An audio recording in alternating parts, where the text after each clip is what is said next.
નમસ્તે મિત્રો, મારી ઉંમર અત્યારે 28 વર્ષની છે। હું એક નાનકડા ગામમાં જન્મી અને મારું બાળપણ ગરીબીમાં પસાર થયું હતું।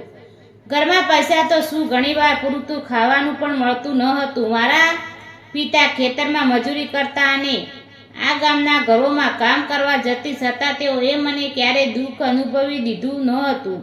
નાની હતી ત્યારે જ સમજાવા લાગી હતી કે ગરીબી કેટલી મોટી વસ્તુ છે। ઘણી વખત હું સ્કૂલથી આવતી ત્યારે મારી માં થાકી ગયેલી આંખોથી હસીને કહેતી, બેટી તું ભણજે, તારા સમય સારો આવશે। પણ ભાગ્ય કદાચ મારા માટે કંઈક અલગ જ લખ્યું હતું। હું માત્ર 18 વર્ષની હતી ત્યારે મારા લગ્ન થઈ ગયા। મારા પિતા પણ ગરીબ પરિવારનો જ હતો, પણ દિલનો ખૂબ સારો માણસ હતો। તે ખેતરમાં મજૂરી કરતા, સવારે વહેલી સવારથી સાંજ સુધી તે ખેતરમાં કામ કરતા અને ઘરે આવીને મારી સાથે હસતા, વાતો કરતા। ગરીબી હોવા છતાં મારા ઘરમાં પ્રેમ હતો। થોડા વર્ષ પછી મારા ઘરમાં એક નાનકડી પરીની આવક થઈ। અમારી દીકરી જન્મી તે દિવસે મારી જિંદગીનો સૌથી ખુશી ભર્યો દિવસ હતો। પતિ તો એટલો ખુશ હતો કે આખા ગામમાં મીઠાઈ વેચી તે કહેતો, મારી દીકરી રાજકુંવરી બનશે। જીવન ધીમે ધીમે આગળ વધી રહ્યું હતું। ગરીબી હતી પણ આશા પણ હતી। પણ એક દિવસ એવો આવ્યો કે મારી આખી દુનિયા તૂટી પડી। તે દિવસે સાંજે મને આજે પણ યાદ આવે છે તો હૃદય કંપી જાય છે। પતિ હંમેશાની જેમ ખેતરમાં કામ કરતા ગયા હતા। બપોરે પછી ગામમાં અચાનક હાહાકાર મચી ગયો। કોઈ દોડીને મારા ઘરે આવ્યા અને કોઈ કે તમારા પતિને સાપ કરડી ગયો છે। હું ગભરાઈને ખેતર તરફ દોડી ગઈ। ત્યાં પતિ જમીન પર પડેલા હતા। લોકો તેને બચાવવાનો પ્રયાસ કરી રહ્યા હતા, પણ બધું વ્યસ્ત હતું। થોડા સમય પછી ડોક્ટરે કહી દીધું કે હવે તે નથી રહ્યા। તે ક્ષણ મને લાગ્યું કે મારી દુનિયા જ ખતમ થઈ ગઈ। હું એકલી પડી ગઈ હતી। મારી ગોદમાં નાની દીકરી હતી અને આગળ આખું જીવન પડ્યું હતું।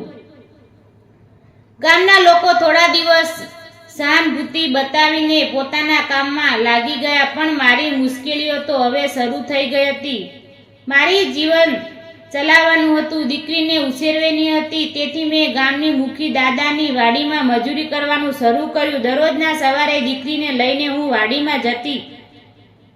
ત્યાં રીંગણા તોડવા, ભીંડા ઉતારવા, શાકભાજી એકઠું કરવું એમાં કામ કરતી। ગરમી હોય કે વરસાદ, કામ તો કરવું જ પડતું। ક્યારેક થાકીને શરીર તૂટી પડ્યું, પણ મારી દીકરીનો ચહેરા જોઈને ફરી મને હિંમત આવી જતી। ગામના કેટલાક લોકો મને દયા સાથે જોતા તો કેટલાક લોકો પાછળથી વાતો પણ કરતા। વિધવા હોવાનો ટેંગ સમાજમાં કેટલો ભાડે હોય છે એ મને ત્યારે સમજાયું। ઘણીવાર મને લાગતું કે શું મારી જિંદગી હવે આવી જ રહેશે? હું આખી જિંદગી આ રીતે સંઘર્ષ કરતી રહીશ? એક દિવસ વાડીમાં કામ કરતી હતી ત્યારે ખબર પડી કે મુખી દાદાનો છોકરો શહેરમાંથી આવ્યો છે। તે શહેરમાં દુકાન ચલાવતો હતો અને ઘણા વર્ષોથી ગામમાં આવ્યો ન હતો। તે દિવસે હું અને મજૂરો સાથે શાકભાજી તોડી રહી હતી ત્યારે તે વાડીમાં આવ્યો। તેણે બધાને નમસ્તે કરી અને કામ વિશે પૂછ્યું।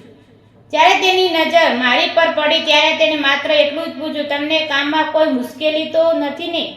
તેની બોલવાની રીતમાં માન હતું। આગળના દિવસોમાં તેણે ઘણીવાર વાડીઓમાં આવતા। તે મજૂરો સાથે સામાન્ય રીતે વાતો કરતા, પરંતુ તેની નજરમાં ક્યારેક અહંકાર ન કરતો। ધીમે ધીમે તે મારી દીકરી સાથે વાત કરવા લાગ્યો। દીકરી નાની હતી પણ ખૂબ સંચ હતી। તે જ્યારે આવે ત્યારે તે હસતી અને તેની પાસે દોડી જતી। આમ સમય પસાર થતો ગયો। તેને મારી પરિસ્થિતિ વિશે બધું ખબર પડી, છતાં તેણે ક્યારેય દયા બતાવી નહીં। તેણે હંમેશા માન આપ્યું। તે કહેતો, તમે ખૂબ હિંમતવાર છો। આ શબ્દ મારા માટે મોટી વાત હતી। એક દિવસ સાંજે કામ પૂરું કરીને હું ઘરે જતી હતી ત્યારે દીકરીને અચાનક તાવ આવી ગયો। પહેલા તો મેં વિચાર્યું કે સામાન્ય તાવ હશે, પણ રાતે તેની હાલત ખરાબ થઈ લાગી। હું ગભરાઈ ગઈ। ગામમાં યોગ સારવાર પણ નહોતી। હું રડી રહી હતી ત્યારે અચાનક દરવાજા પર ટંકોરો પડ્યો। બહાર જોઈને જોયું તો મુખીનો દીકરો ઊભો હતો।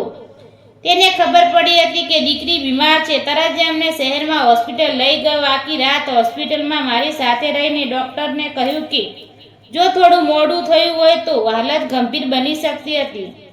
તે દિવસે તેને હોત તો કદાચ હું મારી દીકરીને ગુમાવી બેઠી હોત। દીકરી ધીમે ધીમે સાજી થઈ ગઈ।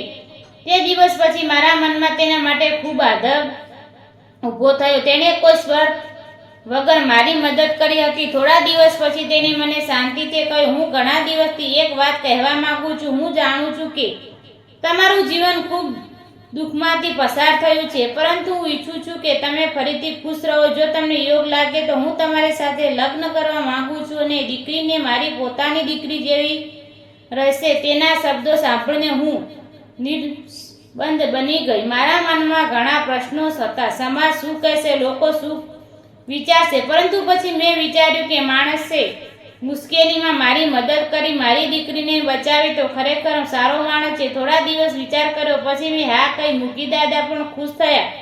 ગામના સાદાઈથી અમારા લગ્ન થયા. કોઈ ધૂમધામ નહોતી પણ દિલમાં શાંતિ હતી. આજે મિત્રો ઘણા વર્ષો પછી હું જ્યારે મારી જિંદગી તરફ પાછું ફરીને જોઉં ત્યારે લાગે છે કે કદાચ ભગવાને મને બીજી તક આપી હતી. તેણે માત્ર મને નહીં પણ મારી દીકરીને પણ સ્વીકારી. આજે દીકરીને પપ્પા કહીને બોલાવી અને તેનો ચહેરા પર જે ખુશી છે તે જોઈને મને લાગે છે કે મારી તમામ પીડા વ્યસ્ત નહોતી. મિત્રો, વિડીયો લાઈક અને ચેનલને સબસ્ક્રાઈબ કરવાનું ભૂલશો નહીં. ધન્યવાદ.